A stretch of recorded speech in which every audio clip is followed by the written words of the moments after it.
Hello friends, welcome to the Hindu editorial analysis. Today at the 3rd of the October 2023, we will discuss editorial published in the Hindu newspaper. तो आज 3 अक्टूबर को हम देख रहे हैं the Hindu में publish editorial को, the narrative of development and populism. इससे पहले बता दें कि करंट अफेयर की वीडियो जो है डेली न्यूज़पेपर एनालिसिस वो पब्लिश हो चुका है और हम इस सेक्शन में केवल एडिटोरियल को डिस्कस करेंगे। तो the narrative of development and populism, हम देख रहे हैं 2024 का इलेक्शन जैसे जैसे आ रहा है सभी राजनीतिक पार्टियां सक्रिय हो गई हैं। उनका जो है एक सबसे बड़ा एजेंडा होता है पॉपुलिज्म, लोक लुभावनी घोषणाएँ की जाती हैं और उसी डेवलपमेंट मान लिया जाता है। तो ये जो नैरेटिव है कि पॉपुलिज्म को ही डेवलपमेंट मान लेते हैं, एक्चुअल में इसमें शॉर्ट टर्म गोल को ध्यान में रखा जाता है, क्योंकि लॉन्ग टर्म गोल जो है कोई भी पॉलिटिकल पार्टी को ऐसा खुद पर विश्वास नहीं है कि वो वापस जीत करके आएंगे। इसलिए उनको अगला इलेक्शन जीतने के लिए छोटे छोटे लोक लुभावनी घोषणाएँ की जाती हैं। अगर देखा जाए तो 14 सितंबर को प्राइम मिनिस्टर जो है मध्य प्रदेश में गए, उन्होंने 50,700 करोड़ रुपये के जो है वहाँ पर कुछ प्रोजेक्ट्स का फाउंडेशन स्टोन रखा है। तो उसमें देखा जाए एक पेट्रोकेमिकल कॉम्प्लेक्स भी बनाने की बात की और 10 न्यू इंडस्ट्रियल प्रोजेक्ट की बात की गई है। अगर देखा जाए तो कुछ डिफरेंट जो है पॉलिटिकल पार्टियां हैं, जो अपोजिशन पार्टियां, उनका भी अनाउंसमेंट है कि हम गारंटी दे रहे हैं। जैसे कि तेलंगाना की बात की जाए तो तेलंगाना की एक अपोजिशन पार्टी ने तो बहुत बड़ा ही प्रॉमिस कर दिया जो पॉपुलिज्म को ध्यान में रखते हैं, क्योंकि अगले साल वहाँ पर लोकसभा के साथ साथ वहाँ पर विधानसभा का इलेक्शन साथ ही में होता है। तो वहाँ पर एक अपोजिशन पार्टी ने इतना बड़ा अनाउंसमेंट कर दिया कि वो गारंटी देते हैं जनता को कि जब वो सरकार बनाएंगे तो 2500 रुपये सभी जो है वीमेंस को फाइनेंशियल असिस्टेंस दिया जाएगा, वो भी हर महीने दिया जाएगा। साथ ही साथ गैस सिलेंडर 500 रुपये मिलेंगे। वो सभी महिलाओं को जो है स्टेट की जो ट्रांसपोर्टेशन की बसेज हैं उसमें फ्री ट्रैवलिंग करने की परमिशन होगी। उनके लिए कुछ और एनुअल फाइनेंशियल स्कीम भी लाए जाएंगे, जिसमें 15,000 रुपये उनको हर साल दिए जाएंगे। जैसे किसानों को 15,000 रुपये हर साल दिए जाएंगे। इसके साथ साथ उन्होंने कहा कि 5 लाख रुपये जो है घर बनाने के, जो गरीब बेघर लोग हैं उनको घर बनाने के लिए 5 लाख रुपये 5 लाख रुपये दे, 200 यूनिट बिजली फ्री दी जाएगी सभी गरीबों को, और साथ साथ 10 लाख रुपए का जो है हेल्थ इंश्योरेंस कराया जाएगा और 5 लाख जो है फाइनेंशियल असिस्टेंस दिया जाएगा उन गरीब बच्चों को जो हायर एजुकेशन लेना चाहते हैं। इसको पढ़ने में इतना टाइम लग गया। क्या सरकार सच में इतना पैसा तेलंगाना में इतना पैसा बांट सकती है? सरकार बांट भी सकती है। कोई काम नहीं करेंगे, हॉस्पिटल नहीं बनवाएंगे, स्कूल नहीं बनवाएंगे, बच्चों को जो है कहेंगे ले जाओ 5 लाख रुपये प्राइवेट में पढ़ो। तो इस तरीके की बातें हैं और लोग विरोध करेंगे कि आईआईटी के एग्ज़ाम का, नीट के एग्ज़ाम का, एम्स के एग्ज़ाम का, इस तरीके के लोग विरोध करेंगे कि हमारे बच्चे सेलेक्ट नहीं हो रहे, क्योंकि वहाँ पर लोक लुभावनी घोषणाएं चलेंगी।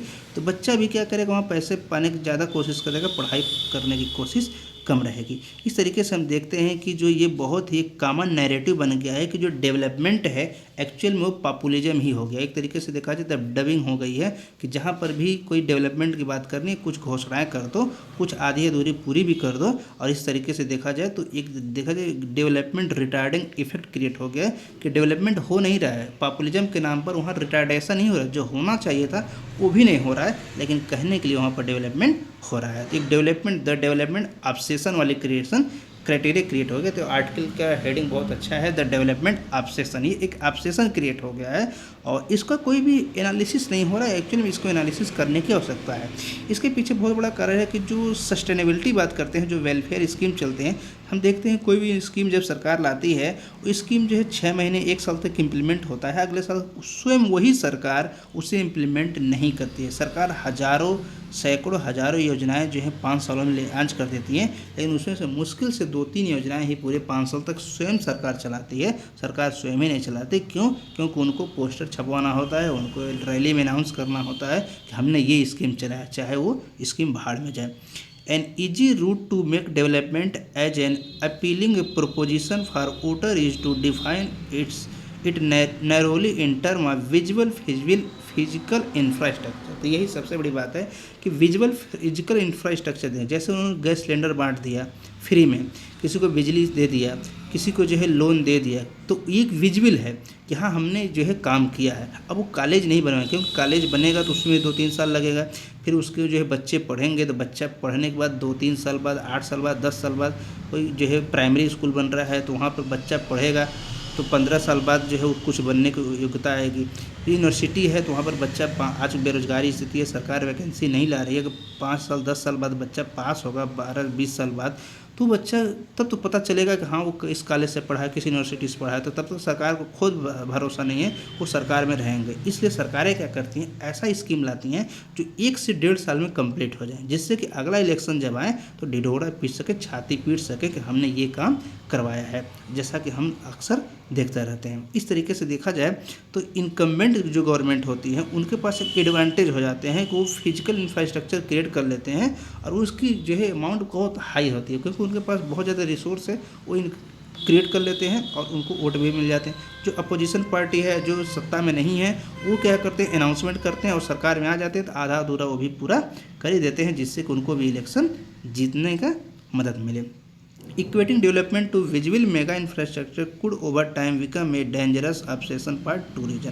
तो जो इस तरीके से जो डेवलपमेंट हो रहा है, जो पॉपुलिज्म के नाम पर शॉर्ट टर्म गोल अपनाए किए जा रहे हैं, इसलिए फ्री में पैसे लुटाए जा रहे हैं, ये जो है बहुत बड़ी समस्या हो सकती है भविष्य के लिए। जैसा कि फर्स्ट कंडीशन ये है कि एक्चुअल में सूटेबल ही नहीं है। एक हर स्पेसिफिक जियोग्राफिकल लोकेशन हर राज्य की अलग अलग है, तो वहाँ पर एक तरीके के सारे स्कीम लॉन्च कर देना, किसी एक मेगा प्रोजेक्ट को लॉन्च कर देना एक्चुअल में रियलिस्टिक नहीं है। इसमें देखा जाए तो थोड़ा आर्टिकल ने थोड़ा बायस्ड भी तरीके से लिखा है कि हिमाचल प्रदेश और उत्तराखंड की बात की जाए तो उत्तराखंड में 2013 में बहुत बड़ी आपदा आई थी, और हिमाचल में भी देखा जाए तो उत्तराखंड में पिछले साल भी आया, इस साल भी आया और हिमाचल प्रदेश में भी आया। तो अगर देखा जाए तो इन्वायरमेंटल जो इम्पैक्ट है, इन्वायरमेंटल असेसमेंट नहीं किए जाते हैं और उसकी वजह से जो बहुत बड़ी जो है वहाँ पर समस्या क्रिएट होती है, और वो समस्या जो है वहाँ के लोकल लोगों के लिए सबसे बड़ी उनकी लाइवलीहुड और फ्यूचर जनरेशन के लिए समस्याएं होती हैं। सेकंड होता है क्या, जो सरकार मेगा इंफ्रास्ट्रक्चर प्रोजेक्ट लॉन्च कर देती है वहाँ पर भी इन्वायरमेंटल इम्पैक्ट असेसमेंट नहीं किए जाते हैं, और उसके वजह से एक मल्टीप्लायर इफेक्ट पड़ता है अगर वो फेल हो जाता है, जैसा कि उत्तराखंड में देखने को मिला है। वहाँ पर जो प्रोजेक्ट हुए हैं फेल हो गए हैं, अब उससे क्या है सरकार का बहुत बड़ा लॉस भी हुआ है और बहुत सारे नुकसान हुए हैं जनता के भी। फ्यूचर में सरकार को करने में, उस प्रोजेक्ट को लॉन्च करने में या उसको कंप्लीट करने के लिए सोचना पड़ेगा। तो ये देखने वाली बात है कि प्रोजेक्ट लॉन्च करना गलत नहीं है, पहाड़ी क्षेत्र है तो भले वहाँ पर हमें पावर प्लांट की आवश्यकता है, लेकिन हाँ ये देखने वाली बात है कि इन्वायरमेंट असेसमेंट किए गए कि नहीं, वहाँ पर इन्वायरमेंटल इम्पैक्ट असेसमेंट किए जा रहे हैं या नहीं देखा।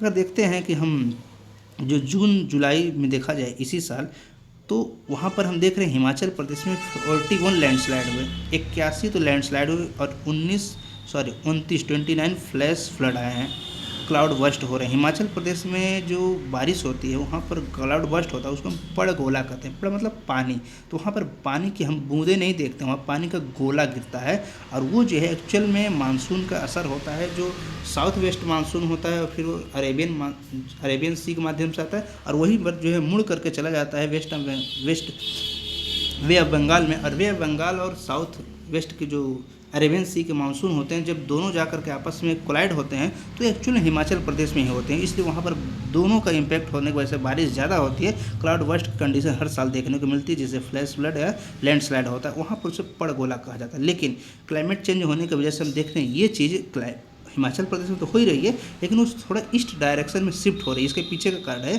कि अरेबियन सी की जो मानसून है वो तो अपने टाइम पर है, लेकिन जो वे ऑफ बंगाल वाली मानसून है वो थोड़ा पीछे चल रही है, थोड़ा डिफरेंट चले, जिसकी वजह से अरेबियन सी वाली हिमाचल से होते हुए उत्तराखंड तक पहुंच जा रही है, और वे ऑफ बंगाल वाले भी जब पहुँचे हैं तो उत्तराखंड में जाकर कोलाइड हो रहे हैं। इसलिए उत्तराखंड में हम देखते हैं कुछ समय से वहाँ पर आपदाएँ और ज़्यादा आने शुरू हो गए। इसके अलावा देखा जाए तो इस आर्टिकल में भी डिस्कस किया गया है कि जो हाईवे बनाए जा रहे हैं वहाँ पर लोकेशन के हिसाब से सही नहीं है, क्योंकि वहाँ पर फ्रेगाइल रीजन है, प्लेन रीजन उत्तर प्रदेश मध्य प्रदेश की तरह नहीं है, पहाड़ी इलाकों में हमें देखने की ज़रूरत है। दूसरी बात देखा जाए तो उत्तराखंड में ही बात की गई है कि उत्तराखंड में जो है rebuild the state government announce कर रखी है, और वहाँ पर बहुत सारे हाईवे बनाए जा रहे हैं। तो उस हाईवे में एक चारधाम यात्रा के बाद हमेशा द हिंदू न्यूज़पेपर में छपता रहता है, जो कि इसका एक्चुअल विरोध के स्वर में होता है कि सरकार जो है वहाँ पर कहती है कि हम मिलियंस ऑफ पीपल को लाने के लिए रिलीजियस टूरिस्ट डेस्टिनेशन होने की वजह से हमें वहाँ रोड बनाने की ज़रूरत है। जब मामला सुप्रीम कोर्ट में गया तो सरकार ने कहा कि हमें जो है मिलिट्री पर्पज़ से भी लाना है, क्योंकि 2020 में चाइना और भारत में क्लैश हुए थे, तो सरकार ने साफ साफ कह दिया कि हम मिलिट्री पर्पज़ से भी इस रोड का प्रयोग करेंगे, क्योंकि हमारे पास चाइना बॉर्डर पर पहुंचने के लिए एक बहुत बड़ा हमें हाईवे बनाने की आवश्यकता है। इस तरीके से देखा जाए तो जो कुछ मेगा इंफ्रास्ट्रक्चर डेवलपमेंट बनाए जा रहे हैं एक सिंबल तो हैं, लेकिन वहाँ पर इन्वायरमेंटल डिजास्टर आ रहे हैं, लेकिन उसी की वजह से आ रहे हैं ऐसा नहीं। इस आर्टिकल में तो कहा गया है रिजल्टिंग इन इन्वायरमेंटल डिजास्टर, तो ऐसा हम तो नहीं मानते हैं कि उसी की वजह से डिजास्टर है। हाँ, उसका इम्पैक्ट हो जरूर है, उसे असेसमेंट करने की आवश्यकता है। इसके अलावा देखा जाए तो एक बहुत बड़ी और समस्या आने वाली है, दिखती नहीं है अभी, फ्यूचर जनरेशन के ऊपर आने वाली है। National highway authority of India जो है एक अपेक्स बॉडी है जो मैनेजमेंट करती है नेशनल हाईवे की, उसके कंस्ट्रक्शन करने की। उसने क्या किया है, जितने हाईवे बना रहे हैं वो बहुत ज़्यादा लोन लेकर के बने। सरकार उन्हें फंडिंग नहीं दे रही है। सरकार कह रही है तुम जाओ मार्केट से लोन ले लो और हम जो है बाद में पे करते रहेंगे।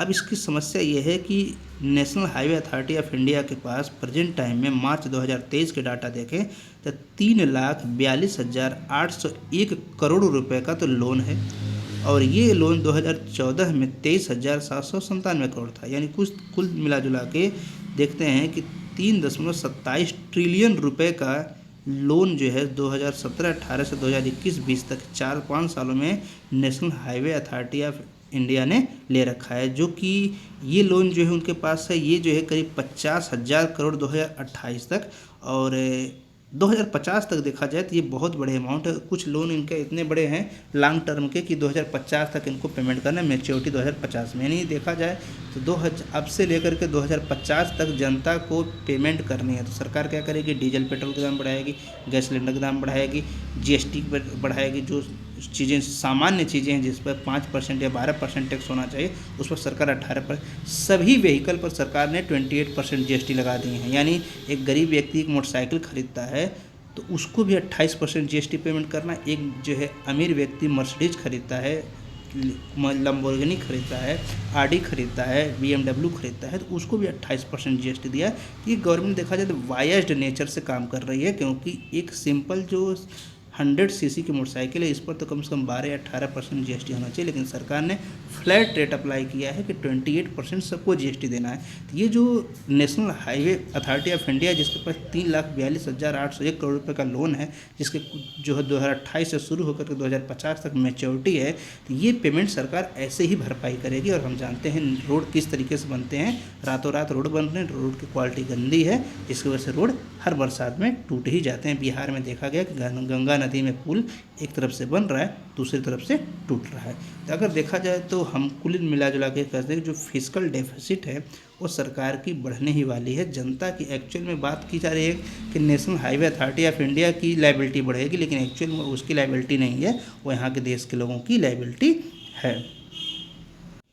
आगे देखा जाए स्पेस फॉर पॉपुलिज्म। तो पॉपुलिज्म को दो तरीके का माना जा सकता है, पॉलिटिकल और इकोनॉमिक। तो पॉलिटिकल में क्या होता है कि हम जो है किसको कितना आरक्षण देंगे, किसको कौन से स्कीम में लाएंगे, किसको क्या शिक्षा देंगे, इस तरीके की होती हैं। किसको कितना रिप्रेजेंटेशन देंगे, जैसा कि अभी एक अमेंडमेंट कॉन्स्टिट्यूशनल अमेंडमेंट बिल आया है कि महिलाओं को 33% आरक्षण दिया जाएगा। एक तरीके से देखा पॉलिटिकल पॉपुलिज्म का एक बहुत अच्छा एग्जाम्पल है। फिर जैसा कि हमने देखा कि दिल्ली गवर्नमेंट चला रही है स्कीम कि हम 200 यूनिट बिजली फ्री देंगे, पानी फ्री देंगे, या अन्य गवर्नमेंट देश की पॉलिटिकल पार्टियां इस तरह के अनाउंसमेंट कर रही हैं। एक तरीके से ये इकोनॉमिक पॉपुलिज्म है।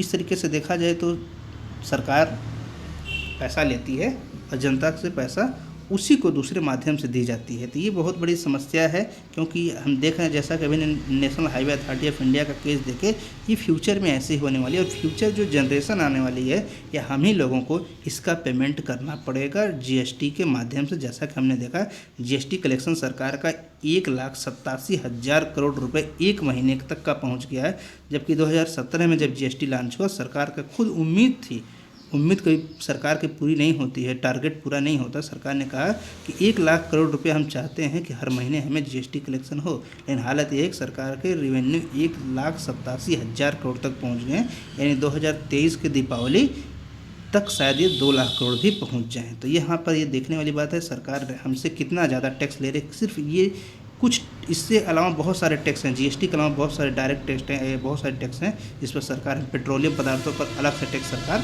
ले रही है।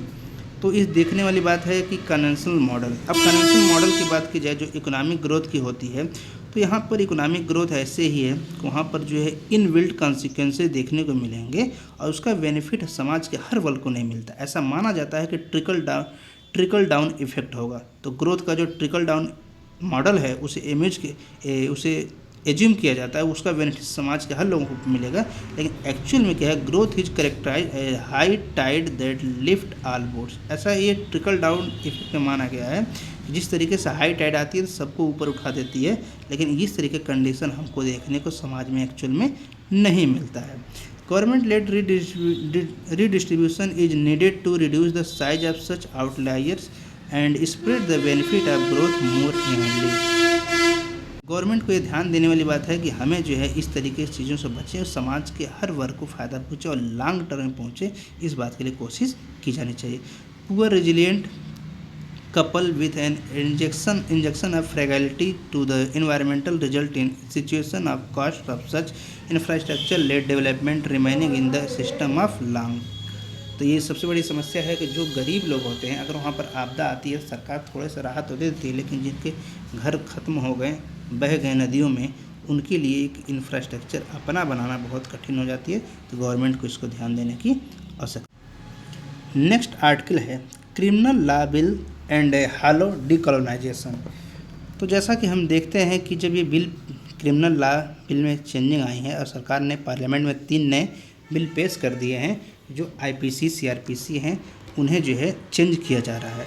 इसी के रेफरेंस से बहुत सारे आर्टिकल छपे। आज द हिंदू में फिर से एक आर्टिकल छपा है और यहाँ पर मामला है, जैसा सरकार ने कहा कि कॉलोनियल पीरियड के लॉ हैं, इसलिए इन्हें रिपील करना, रिप्लेस करना आवश्यक है। इस आर्टिकल में ऐसा कहा गया है कि कॉलोनाइजेशन क्या है। कॉलोनाइजेशन एक्चुअल में एक ब्रॉड एक प्रोसेस है जिसमें जो है एक व्यक्ति, एक नेशन जो है दूसरे नेशन को कॉलोनी बना लेता है, तो इस पर एक साधन मिल जाता है कि वहाँ पर लोगों को लूट सके। सबसे बड़ी बात है कि अपने सारे फुलफिलमेंट, अपने सारे डिजायर के फुलफिलमेंट के लिए वहाँ से रिसोर्स को चूस लेते हैं।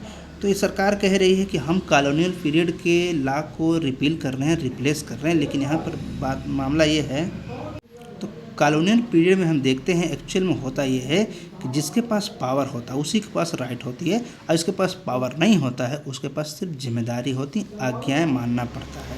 तो सबसे बड़ी बात है, सरकार कह रही है कि हम डीकोलोनाइजेशन कर रहे हैं, लेकिन colonial state also consider state for ever at risk. Colonial state के पास खुद एक रिस्क होता है को विक्टिमाइज हो जाएं अपने ही रूल के द्वारा। तो इस आर्टिकल में ऐसा कहा गया कि सरकार जो कर रही है वो हो सकता है इसलिए जनता के लिए काउंटर प्रोडक्टिव साबित हो जाए। अगर हम देखें कि सरकार के पास कॉलोनियल स्टेट के पास एक अपॉर्चुनिटी होती है कि लॉ के माध्यम से वो क्या करें, वो विक्टिम के पास जो है ज़्यादा, विक्टिम को और ज़्यादा थ्रेट देते हैं क्योंकि अपनी उनकी कॉलोनियल पावर को बढ़ाना होता है। लेकिन भारत की बात की जाए, over broad and constitutionally suspect, जो लॉ लाए गए हैं ये ओवर ब्रॉड हैं और कॉन्स्टिट्यूशन के हिसाब से इसको सस्पेक्शन किया जा रहा है, इसको सस्पेक्ट किया जा रहा है, इसको संदेह किया जा रहा है कि जो an independent people are not to serve but to be serve through the state and government they give themself.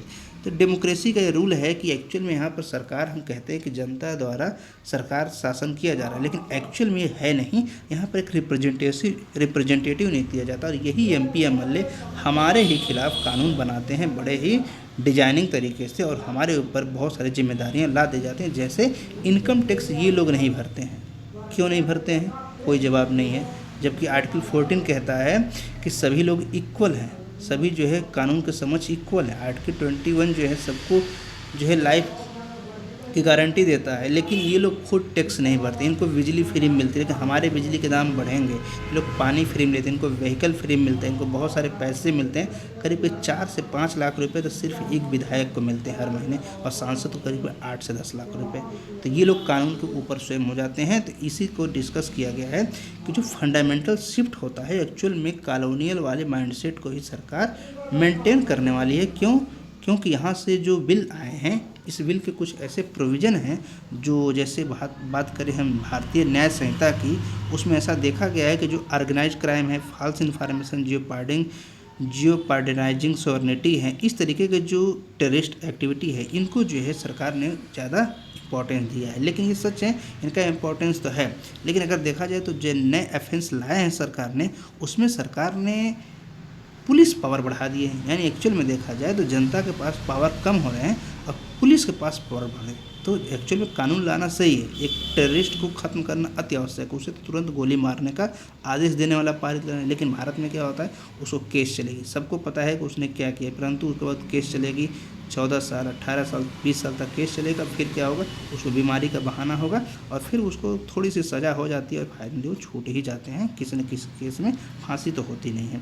तो सबसे बड़ी बात है कि सरकार इस माध्यम से पुलिस पावर को ही बढ़ा रही है। इस तरीके से एक्सपेंशन और सप्रेशन, इस तरीके से देखा जाए तो पुलिस पावर जो है, अनचेक्ड पुलिस पावर बढ़ाई जा रही है। एग्जीक्यूटिव जो है, पुलिस क्या है, एग्जीक्यूटिव के हिस्से हैं। तो एक्चुअली देखा जाए तो कॉलोनाइजेशन ही है जो जनता के ऊपर किए जा रहे हैं। और Indian state has only increase इस पुलिस पावर पोस्ट इंडिपेंडेंस। और देखा गया कि जब से भारत आज़ाद हुआ है तो सभी राज्यों ने, चाहे यूनियन गवर्नमेंट ने, पुलिस की पावर को ही बढ़ाया है, क्योंकि किसी भी सरकार का पुलिस के हेल्प के बगैर काम नहीं चलता है। It allow police custody for period longer than it allowed under the current criminal procedure code. जो प्रेजेंट टाइम की CPC था, उसके जो पुलिस कस्टडी मिलती थी, टाइम पीरियड थी, उसको भी बढ़ा दिया गया है, यानी पुलिस के पावर और बढ़ाए गए हैं। और कुछ प्रोविज़न जो है भारतीय न्याय संहिता में जोड़े गए हैं, पुलिस पावर को और भी ज़्यादा ब्रॉड कर रहे हैं। लेकिन स्पेशली वो तो ठीक ही है, क्योंकि अनलॉफुल एक्टिविटी प्रिवेंशन एक्ट में हो, JNIA को जांच करने को मिले, या टेररिस्ट एक्टिविटी हो, सिक्योरिटी को खतरा हो, देश तोड़ने की सेपरेशन की बात की जाए, उसमें सही है। लेकिन पुलिस की पावर नहीं बढ़ाने, कानून को ग्रिप को बढ़ाने की ज़रूरत है और जो है स्पीडी ट्रायल करने की ज़रूरत है। और उनके ऊपर मर्सी दिखाने की ज़रूरत नहीं है। जाति और धर्म के नाम पर जो है न्याय करने वाली प्रक्रिया जो एग्जीक्यूटिव न्याय करती है, उनको छोड़ देती है, 7 साल बाद 14 साल बाद छोड़ देती है, राज्यपाल द्वारा माफ़ीनामा दे दिया जाता है, वो गलत है। Increasing term of punishment across the board as the BNS does while broadening police power borrows heavily from the logic of colonial criminal law। तो जो हम तो इस आर्टिकल के इस स्टेटमेंट से नहीं सहमत हैं कि जो पनिशमेंट को बढ़ाया जा रहा है वो कॉलोनियल क्रिमिनल लॉ के स्टेटमेंट है। लेकिन ये आर्टिकल कहता है कि इसे पनिशमेंट सरकार बढ़ा रही है, तो ये तरीके से पुलिस पावर बढ़ रही है। इससे पुलिस पावर नहीं बढ़ना है। हमारा मानना है कि इससे जो है, अगर जो टर्म बढ़ाया जा रहा है एक्चुअल में क्या वो इम्प्लीमेंट होंगे। सरकार 7 साल बाद अपने राजनीतिक फ़ायदे के लिए उसको माफ़ीनामा दे दे कि 14 साल के बाद, जैसा कि हमने देखा बिहार में, गुजरात में ऐसे केस आए हैं कि 14 साल की सज़ा पूरे होते ही सरकार ने माफ़ कर दिया, जबकि उन्हें आजीवन कारावास हुआ था। आजीवन कारावास का मतलब 14 साल सज़ा नहीं थी। आजीवन कारावास का मतलब था कि जब तक वो जिंदा रहेगा तब तक कारावास में रहेगा। लेकिन हो क्या रहा है, पॉलिटिकल फ़ायदे के लिए, जैसा कि हमने देखा कि मालदीव में, और जिसे इससे पहले वीडियो हम डिस्कस कर चुके हैं कि साउथ कोरिया में मालदीव के जैसे प्रेसिडेंट ने चुनाव जीता, उससे पूर्व प्रेसिडेंट को जेल से निकाल करके हाउस अरेस्ट में डाल दिया 24 घंटे के अंदर। दक्षिण कोरिया में पूर्व प्रेसिडेंट को जो है उसकी जो आजीवन कारावास की सज़ा थी उसको माफ़ कर दिया। इस तरीके से जो है ये आर्टिकल यही कहता है कि सरकार जो कॉलोनाइजेशन की बात कर रही है, डीकॉलोनाइजेशन की बात कर रहे हैं, इस कानून से एक्चुअल में एक कॉलोनाइजेशन वाली ही टेंडेंसी देखने को मिल रही है और सर्विलेंस स्टेट बनने की तरफ हम बढ़ रहे हैं, ऐसा आर्टिकल का कहना है। नेक्स्ट आर्टिकल है capturing the rains, India needs all weather insurance against vagaries of the global climate. तो ग्लोबल क्लाइमेट की बात की जाए तो सरकार को यहाँ पर एक आवश्यकता है कि अब एक हमें जो है किसानों के लिए एक वेदर इंश्योरेंस प्रोवाइड कराया जाए, क्योंकि हम देखते हैं 2018 से बाद से पहली बार भारत में रेन डेफिसिट देखने को मिला है यहाँ पर मानसून की स्थिति में।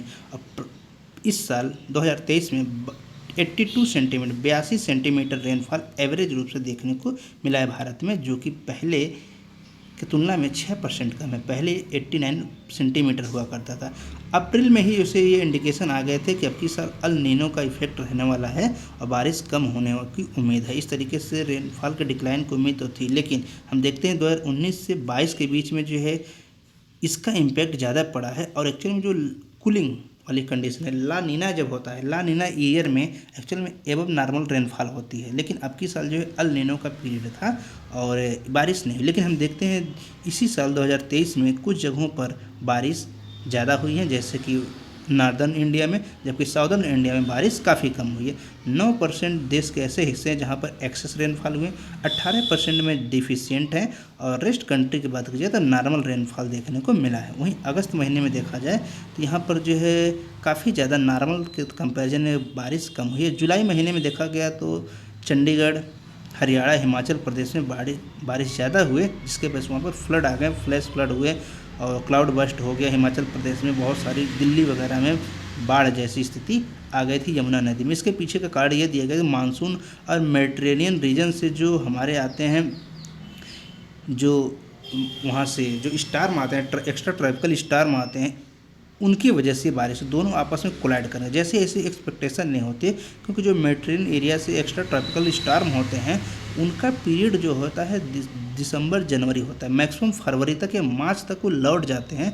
मार्च के बाद से उनको देखने की नहीं मिलती है। लेकिन अब की साल देखा गया कि अगस्त महीने में भी मेडिटेरेनियन रीजन से आने वाले जो है बारिश हैं, जो कि एक्चुअल में रबी की फसल में, जनवरी फरवरी की गेहूँ की फसल में हेल्पफुल होते हैं, लेकिन इस साल इस मौसम में आने की वजह से उनका जो कोलिजन हुआ है और बारिश ज़्यादा हुई। ये जो है साइंटिस्टों के लिए जैसा कहा गया है कि मानसून बहुत टफ प्रक्रिया है, इसको समझना बहुत टफ है। और मानसून क्या है, एक इर्रेगुलर और अनसर्टेन, इसकी डिफिनेशन ही होती है कि अनसर्टेन है और इर्रेगुलर है। उसको देखने को मिला कि अब जो है मेडिटेरेनियन रीजन का एक्स्ट्रा ट्रॉपिकल स्टार्म भी इसमें इंक्लूड हो गया। इसके पीछे का कारण माना जा रहा है कि एंथ्रोपोजेनिक वार्मिंग है, जो मनुष्य जनित जो ग्लोबल क्लाइमेट चेंज हो रहे हैं। महाराष्ट्र की इसमें देखा जाए तो एक्सट्रीम वाटर स्ट्रेस वाले जो रीजन हैं, छत्तीसगढ़, बिहार, कर्नाटक, वहाँ पर जो है कर्नाटक में स्थिति ये हो गई कि तमिलनाडु कर्नाटक लड़ रहे हैं, तो बिहार में, छत्तीसगढ़ में, कर्नाटक में बारिश कम हुई है, साउदर्न इंडिया में कम है, और तमिलनाडु और वहाँ पर कर्नाटक में तो पानी की लड़ाई चल रही है। इस तरीके से देखने वाली बात है कि जो नॉर्मल मानसून नॉर्दर्न इंडिया में होने थे वो ज़्यादा हो गए, साउदर्न इंडिया में कम हो गए। अब बारिश जो प्रक्रिया है यहाँ पर मानसून जो है लौट रहा है, रिट्रीट हो रही है, लेकिन अब जो है नॉर्थ ईस्ट मानसून जो है तमिलनाडु या साउदर्न इंडिया में शुरू होने वाली है, तो उसका एनालिसिस की जाएगी। लेकिन अभी हमें ये देखने वाली बात है स्पेशल एंड टेम्पोरल जो वेरिएंस है मानसून में, ये जो है एक्चुअल में जो किसान हैं उनके लिए वो सूटेबल नहीं है। एक रेजिलिएंट इंफ्रास्ट्रक्चर हमको बनाने की ज़रूरत है, जिससे कि इसके लिए हमें ऑल वेदर इंश्योरेंस हमें लाने की आवश्यकता है। और ये ग्लोबल क्लाइमेट की बात है, हर देश को इस सोचने की ज़रूरत है, क्योंकि किसान इससे बहुत ज़्यादा प्रभावित हो रहे हैं और किसानों के लिए बहुत ज़्यादा दुखदाई है और आत्महत्या तक कर लेते हैं किसान। आगे आर्टिकल है गोल्ड रश। गोल्ड रश में हम देख रहे हैं कि एशियन गेम हो रहा है चाइना में, जिसमें भारत ने जो है अपना टारगेट रखा है कि 50 मेडल मार्क करेंगे। तो इस चीज़ से रिलेटेड ये आर्टिकल है, थोड़ा स्पोर्ट्स से रिलेटेड आर्टिकल है। तो भारत को अब तक 50 मेडल मिल चुके हैं, लेकिन सरकार का उम्मीद है कि हम 100 मेडल तक पहुंच सकते हैं। संडे को देखा जाए तो 15 मेडल मिले हैं, और इस सिंगल डे में काफ़ी ज़्यादा एक उत्साह वाली बात है। अगर देखा जाए तो अवनीश साबले ये भारत का ऐसा एथलीट है जिसने 3000 मीटर में स्टीपल चेज में उसने गोल्ड मेडल जीता। और हमने वीडियो देखा कि बहुत सारे प्लेयर जो कि सेकंड और थर्ड नंबर पर जो प्लेयर हैं वो जापान के रहने वाले, और उसके अलावा जितने प्लेयर थे काफ़ी ज़्यादा पीछे थे। तो एक एथलेटिक्स में देखा जाए तो ये जो है गेम चेंजर साबित हुआ है, और भारत सरकार के लिए एक गेम रिकॉर्ड भी बना है। एशियन रिकॉर्ड होल्डर की बात करें तजिंदर सिंह टूर, उन्होंने जो है एक शॉट पुट में गोल्ड मेडल जीता है। ज्योति आरिस ने जो है 100 मीटर हर्डल में जो है पहले ब्रांज था, लेकिन चाइनीज की एथलीट जो है डिस्क्वालीफाई हो गई, इससे सिल्वर मेडल मिला। इस तरीके से देखा जाए तो एथलेटिक्स जो है एक्चुअल में उसने गोल्ड माइनिंग काम किया, उसने बहुत ज़्यादा गोल्ड जीता है, और ये जो है भारत के लिए अच्छी बात है। और यहाँ पर सरकार को और ज़्यादा मोटिवेट करने की ज़रूरत है। और साथ ही साथ देखा वीमेंस क्रिकेट टीम ने भी यहाँ पर मेडल जीते, ये बहुत बड़ी बात है। तो सरकार को हमें यहाँ पर ध्यान देने वाली बात है, सरकार जो है युवाओं को प्रोत्साहित करे गेम के प्रति, जिससे कि यहाँ पर और भी ज़्यादा मेडल आ सके। मेडल आने से सबसे बड़ी बात है, जो इंटरनेशनल रिलेशन में हम बात करते हैं तो जो मेडल होता है वो सिर्फ गोल्ड या सिल्वर या ब्रॉन्ज नहीं होता है। इंटरनेशनल रिलेशन में एक सॉफ्ट पावर की काम करता है, तो हार्ड पावर की एक्चुअल में रियलिटी नहीं है। हार्ड पावर की रियलिटी को हम देख रहे हैं, भारत चाइना के बीच टेंशन है, चाइना ताइवान के बीच टेंशन है, फिलीपींस चाइना का सभी पड़ोसी देशों का टेंशन है, रसिया यूक्रेन का टेंशन है, America China, America Russia, Azerbaijan, Armenia, दुनिया का हर देश में बहुत बड़ी टेंशन है। ये हार्ड पावर को रिप्रेजेंट करते हैं, एक देश दूसरे देश पर कब्जा करना चाहता है। लेकिन अगर कोई देश दूसरे देश को अपने इन्फ्लुएंस में लेना चाहे तो सॉफ्ट पावर का प्रयोग करना बहुत जो अच्छा होता है। भारत हमेशा से सॉफ्ट पावर को प्रमोट करता है, लेकिन एक स्पोर्ट ऐसा है, स्पोर्ट म्यूजिक जो वहाँ के कल्चरल इवेंट होते हैं वो जो है बहुत बड़ा रोल निभाते हैं। तो सरकार जितना ज़्यादा स्पोर्ट को प्रमोट करेगी, हमारे सॉफ्ट पावर बढ़ेंगे। तो ये था आज का एडिटोरियल। इस एडिटोरियल वीडियो में। अगर आप चैनल पर नए हैं तो चैनल को सब्सक्राइब करें, लाइक करें, शेयर करें। So thanks for the watching the video. जय हिंद, जय भारत।